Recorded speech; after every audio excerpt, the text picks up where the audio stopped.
salad today. It was really like literally puppy. the best egg salad I've ever. Attention students, quiet down. I have an important announcement to make. For your final project, you will be researching slavery in Missouri in the 1840s through 1860s. Then, you will be creating a visual aid and a spoken presentation to show the class. This project is worth a good percentage of your grade. You'll need a true understanding of life as a slave. But never fear, students. I know the perfect way to learn everything you need to know. Here we go!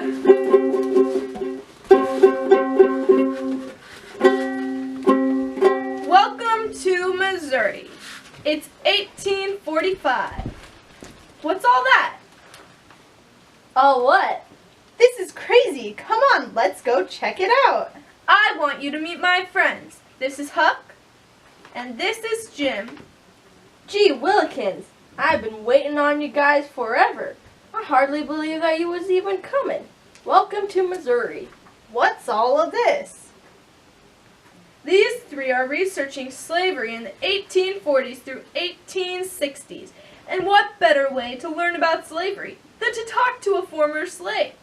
I was hoping you could help them see what it was truly like to live as a slave in 1845.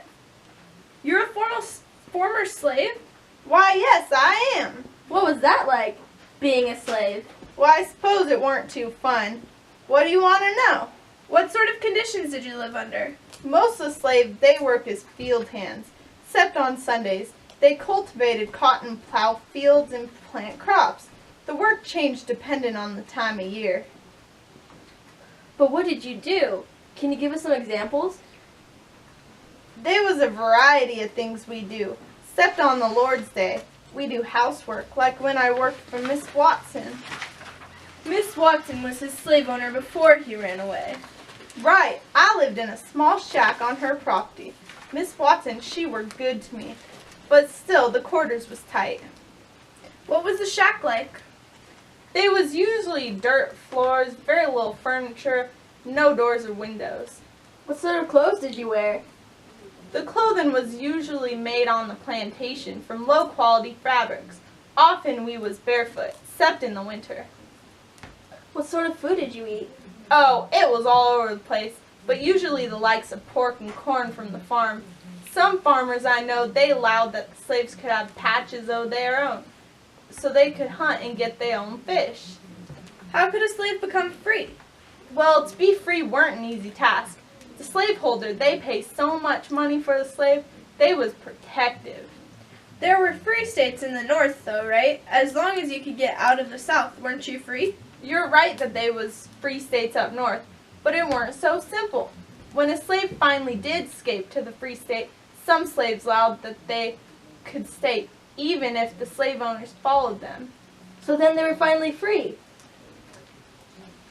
But even if they didn't have to go back with their owner, there was still nasty illegal slave trade going on, especially real far north. Besides, only certain states allowed that you could stay free when your previous owners caught up to you. But that's so wrong. Well, you see, it were a big battle of feelings versus morality. Obviously, they was property.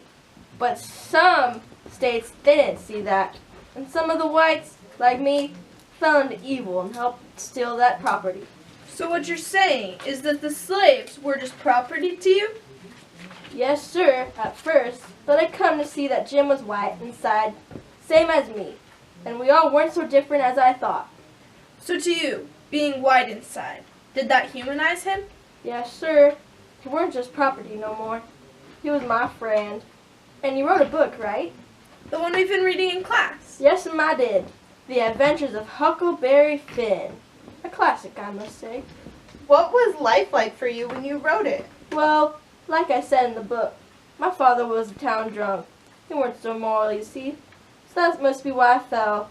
Couldn't let my morals crush my compassion. So I ran off with Jim and helped him escape. All right, well, we'd better get going.